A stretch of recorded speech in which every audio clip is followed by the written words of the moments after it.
psychotropic medications. We got another article over here blaming his mom. And by the way, do you know that in Newtown, his mother is not mentioned anywhere as a victim? When all the victims are listed, she's one of them.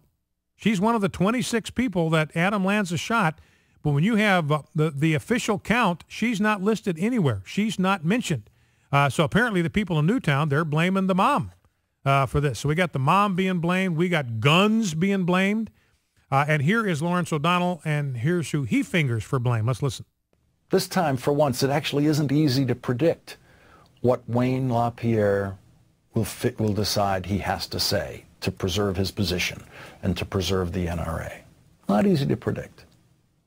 Maybe they'll think they have to do some word of compromise. But we do know this.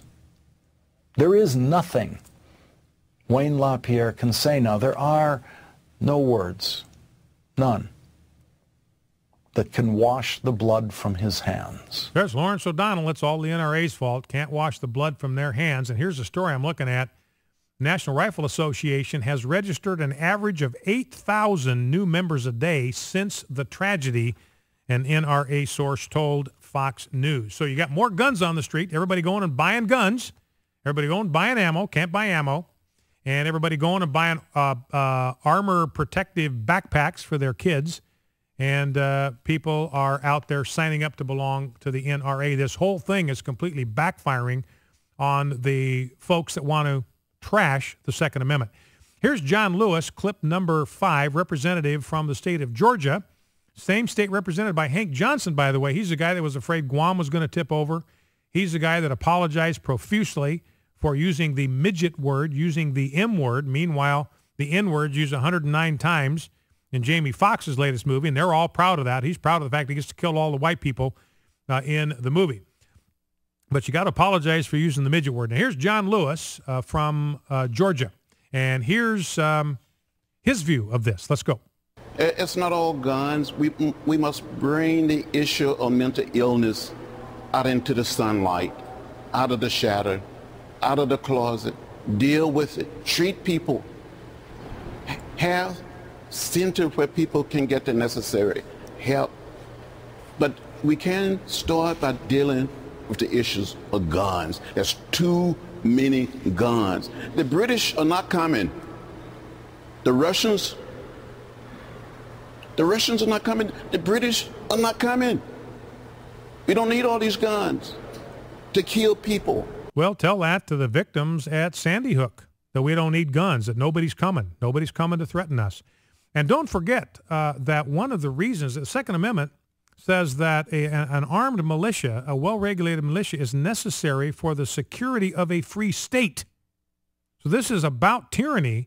And the founders were eager to protect who come from the individual states. Like we need to protect our states, our 13 states. We need to protect our states from the possible tyranny of the federal government, of the central government that we are creating. So we are going to say to the central government, you cannot take our guns away because it's necessary for us as a state, state of Virginia, state of Massachusetts, state of Georgia, state of Maryland, necessary for us. In order to be free from your tyranny, we've got to be armed. So we are going to prohibit you as the central government from disarming the American people. So John Lewis saying, well, the British aren't coming, but that's not who the founders were thinking of. The founders were thinking of their own central government. They could be coming, and the American people need to be armed to defend themselves. Let's grab a couple of phone calls, 888-589-8840. Let's go to Miller in Baton Rouge, Louisiana. Welcome to Focal Point. What's on your mind? Hey, brother. Just cut to the chase. Just remember, the British aren't coming, but the Islamists are. That's true fact. But that's not the point. The point is this idiot a rabbi that was jumping your case, and the whole point is he's going to blame God.